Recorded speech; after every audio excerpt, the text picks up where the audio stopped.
C'est la technique d'escrime de Rock DCBS qui pousse Mihawk à l'appeler maître, ou juste à ouvrir la bouche. Mihawk devra se donner à fond s'il affronte Rock en duel. Regardez le chapitre 1155 pour en savoir plus.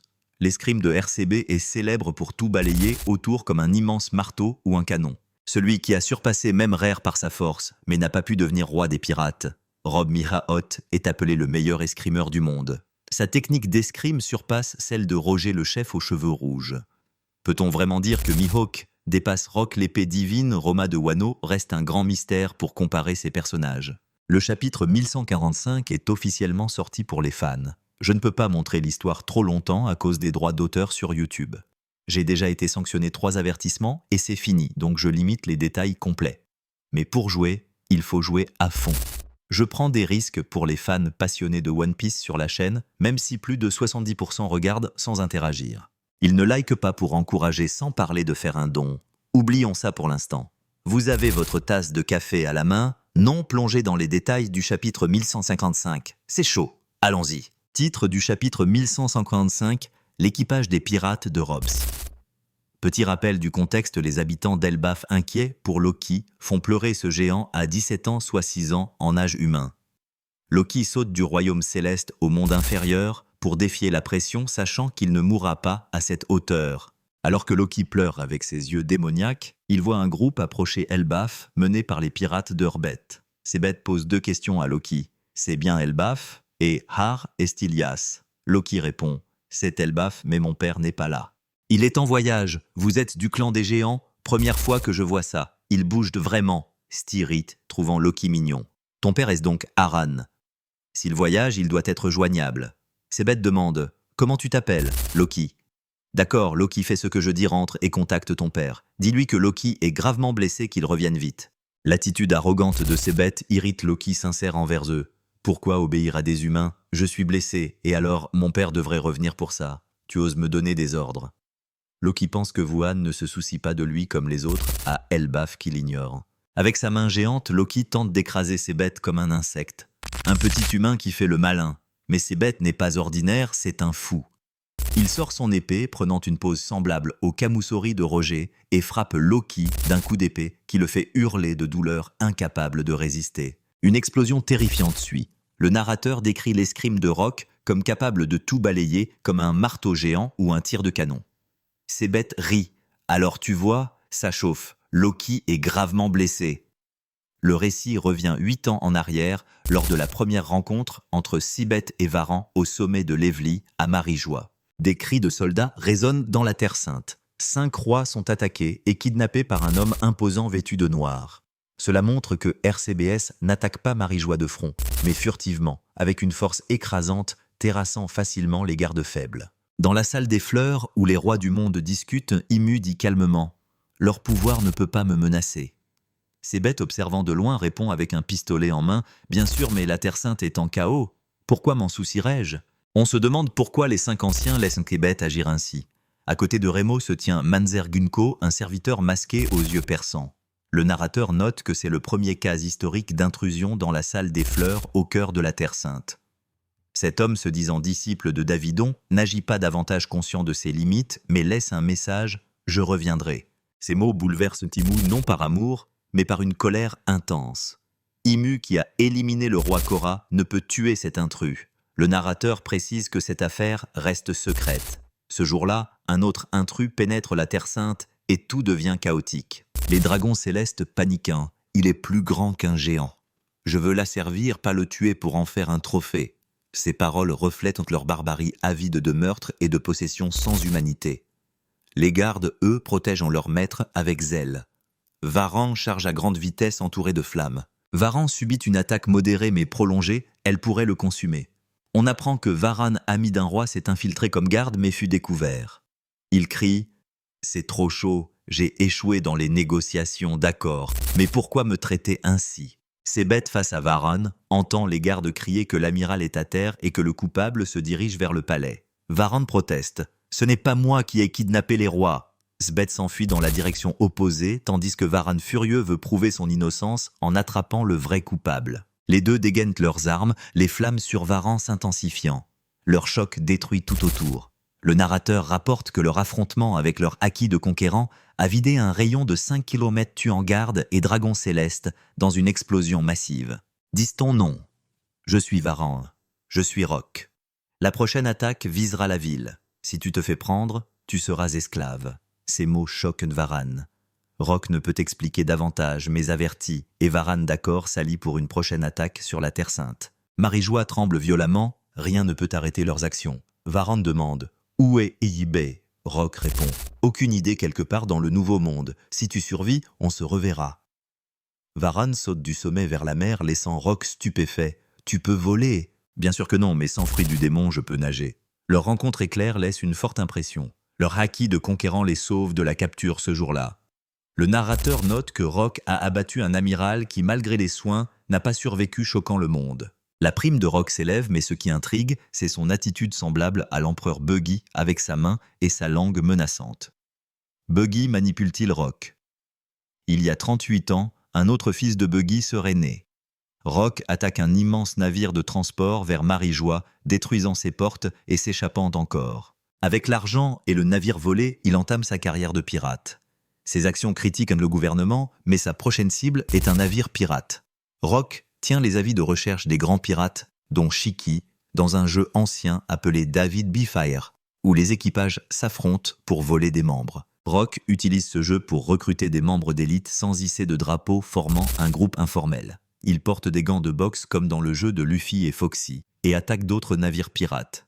Sur un bateau avec Roc, Newgate, Shiki et T, il annonce « Il y a un type costaud, vous allez voir ». Ils arrivent à Elbaf et la voix de Varan résonne. « J'ai tout donné pour revenir, mais il est déjà parti. » Varan regarde son fils blessé, bandé, et sourit. « Je sais que tu es fort, Loki, mais ne va pas trop souvent dans le monde inférieur. Cette fois, c'était juste une chute, mais c'est dangereux. » Cela révèle que les habitants d'Elbaf ont caché à Varan que la reine Eida a jeté Loki dans le monde inférieur à sa naissance et qu'il a été attaqué. Loki dans son lit pense « Mon père est vraiment revenu pour moi. » Juste une coïncidence, non. C'est la première fois qu'il ressent l'amour familial. Mais Loki se convainc que personne ne s'est jamais soucié de lui. Varan se tourne vers les invités. « J'ai entendu du mal de toi. Que veux-tu » Sebeth répond. « Varan, je veux que tu sois mon allié. Le gouvernement ne t'écoutera jamais, tu le sais. Tu parles n'importe quoi. Si je m'allie à des criminels comme vous, les autres nations perdront confiance en moi. » Varan est dévoué à la prospérité d'Elbaf. L'équipage de pirates inclut plus que les 4 initiaux avec des membres impressionnants. Varan les traite généreusement avec nourriture et vin. Roc rétorque « Quoi, tu veux être dominé par le gouvernement? Je cherche un moyen pour que ça n'arrive pas pour l'égalité. » Il rejette les idéaux de Varan. Oublie ces discours endormants, Varan. Elbaf est le pays des guerriers les plus forts. Si t'es pas content, batte-toi. Varan s'énerve. C'était avant, Elbaf va changer? Roc insiste. La nature humaine ne change pas, le sang guerrier coule encore. Leur dispute agace Nugget. On ne peut pas manger en paix. Varan critique. Suivre un type comme lui, c'est courir à votre perte. Shiki grignotant rite. Suivre ce crétin. On se débrouille le seul même s'il meurt. Si un homme à l'allure mafieuse parle d'Achinos, l'île des pirates, refuge des criminels les plus dangereux. Edward Newgate, future barbe blanche, ajoute que l'île regorge d'or, attirant les criminels. Roc intervient, on a négocié avec le gouvernement. Si on prend l'île, on gagne une fortune, puis on la détruit et on partage. Mais ni l'île, ni les criminels ne seront livrés. On créera un paradis pirate. Varan trouve l'idée stupide, mangeant sans enthousiasme. C'est un rêve fou, renverser le monde. Roc insiste. Tôt ou tard, quelqu'un le fera. Aucun pouvoir n'est éternel. Joins-toi à nous, Varan, ensemble, on est invincible. Mais Varan refuse. Je suis roi, je ne suivrai pas. Loki, entendant cela, sent son cœur s'emballer. Le narrateur note que Loki a été sauvé, sans préciser comment. 4 ans plus tard, malgré les tentatives de Roc, Varan reste inflexible. L'assaut de Roc commence avec des figures légendaires à ses côtés, faisant trembler le monde. Dans la dernière scène, des navires pirates entourent Achinos, le drapeau de Roc hissé. 4 ans plus tard, il y a 40 ans, l'équipage de Roc est formé avec son rire menaçant. Fin du chapitre 1145. Abonnez-vous pour ne pas manquer la suite. Les yeux de Loki symbolisent la puissance de la foudre. Une arme de destruction ultime révélée. Chapitre 626. La reine Oham confirme qu'une personne guidera la princesse sirène Shirahoshi, capable de parler au roi des mers. Ce moment changera le monde à jamais. Pensez-vous que c'est Luffy? Vous oubliez la prophétie du chapitre 968, où deux rois se rencontrent. Le premier est Shirahoshi, non pas reine d'un pays, mais des rois des mers, une arme antique. Tous les 100 ans, une sirène renaît avec ce pouvoir. Dans 10 ans, elle naîtra. Dans 15 ans, elle grandira. Depuis que Roger a trouvé le One Piece, 25 ans ont passé. Shirahoshi a 16 ans, mais sa rencontre avec Luffy à l'île des Hommes-Poissons n'a rien changé. Le second roi est Loki, le prince maudit. Quand Loki rencontrera Shirahoshi, un grand changement surviendra. Shirahoshi et Poséidon Loki est Uranus. Le chapitre 1154 mentionne les constructeurs de navires de Galera légendaires. Ces informations seront précisées avec la traduction officielle. Galera compte 100 artisans géants. Zarus les appelle légendaires. Cela signifie quoi? Les armes antiques ne sont pas créées par des humains, mais par des géants ou géants antiques. Non, analysons si Loki est Uranus avec les détails dans la vidéo principale. Vous en avez marre d'un téléphone sans coque ou avec une coque usée? Fans de One Piece, ne manquez pas ces coques incroyables, plein de modèles commandés si ça vous plaît, sinon jetez un œil. Les événements de One Piece sont liés au destin. Quand Saint Saturne va à l'île du futur pour éliminer Luffy et Bonnet, ils pensent que leur survie est le destin qu'il ne peut changer. Saturne est vaincu. Gaban appelle Luffy l'enfant du destin, libéré par Roger à Alabasta, ouvrant une nouvelle ère. Luffy, avec le fruit du démon mythique, devient un empereur et vise le titre de roi des pirates. Quel est le destin de Loki? Il ne peut mourir, comme dit au chapitre 1154, jeté dans le monde inférieur à sa naissance, il survit. Loki détient un pouvoir destructeur mondial. Il est si confiant qu'il pourrait détruire n'importe quel équipage pirate s'il était libéré de ses chaînes de granit marin.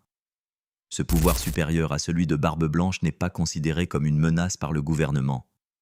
Si Loki n'a pas mangé de fruits du démon mythique, son pouvoir pourrait être celui d'Uranus. Les armes antiques Poséidon renaît tous les 100 ans dans une sirène à l'île des Hommes-Poissons. Shirahoshi, choisie il y a 16 ans, peut devenir destructrice si elle perd le contrôle, invoquant les rois des mers sans obéir. La reine Oime, touchée par Izumi, demanda au prince de faire rire Shirahoshi pour éviter cela. Ce pouvoir s'éveille à 8 ans. Et si Uranus n'était pas un objet, mais comme Poséidon Pluton un navire, fut conçu par des artisans brûlés par Franky devant le CP9. Les armes antiques ne sont pas mauvaises, leur usage dépend des humains. Le gouvernement voit les armes comme des outils de guerre. Quand Mother Flame tombe entre leurs mains, elle détruit le Lucia en un tir. Est Uranus étrangement, les armes antiques dépendent de la science, mais Pluton peut détruire une île sans cela cacher sous Wano. Si Mother Flame est Uranus, sa dépendance à la science est curieuse. Si les trois armes coopèrent, elles pourraient détruire la Red Line. Dory et Brogy disent ne pas avoir vaincu Varan, mais Loki avec Poséidon et Pluton pourrait le faire dans la bataille finale. Loki serait Uranus avec un pouvoir de foudre dominant le ciel, réincarné dans un géant tous les siècles. Ses yeux étranges rappellent ceux de Shirahoshi, anormal pour une sirène. Loki géant antique pourrait être lié à la destruction de l'arche Noah inutilisable après Luffy. Les rois des mers disent que réparer Noah nécessite les guerriers à la hache artisan géant, révélé au chapitre 1154. Capturés par le gouvernement, ils envoient une lettre à Elbaf via Zarus, leader de Galera. Ils ne construisent pas seulement Noah, mais bien plus. Water 7 conserve les plans de Pluton, centre des artisans navals. Les géants d'Elbaf excellent dans la construction navale. Leur présence à Water 7 est indéniable, avec des humains et hommes-poissons. Les armes antiques servent l'utilité, non la guerre. Pluton peut détruire une île d'un tir visant peut-être la Red Line. Seule elle échoue, mais avec les trois armes unies, c'est possible. Elles doivent être sous un même contrôle, pas divisées. Rock rallie les géants à Elbaf, révélant peut-être l'identité d'Uranus via Loki. Le pouvoir de foudre de Loki via sa hache est unique. Dans One Piece, une arme spéciale nécessite un fruit du démon ou une technique. Pour la foudre, un fruit mythique ou une technique est requis. La hache d'Adam, touchée par Loki, produit une énergie dévastant une île. Le pouvoir de Loki surpasse celui d'Enel. C'est peut-être Uranus comme Shirahoshi contrôle les rois des mers. Loki pourrait avoir une technique de foudre innée ou un fruit du démon. Que pensez-vous, Loki géant antique rencontrera Poséidon quand Noah sera réparé? Le jour où les deux rois se rencontrent, la Red Line tombera. Cette prophétie attend Loki et Shirahoshi. Luffy, futur roi des pirates, n'est pas ce roi. Loki pourrait rejoindre l'équipage du chapeau de paille non comme roi d'Elbaf, mais comme Uranus. Galera, libérée par la Révolution, aide à réparer Noah et reconnaît Loki comme Uranus. Leur savoir active Pluton. Une vidéo sur Galera arrivera bientôt. Croyez-vous que Loki est Uranus, comme Shirahoshi est Poséidon? Commentez pour en discuter.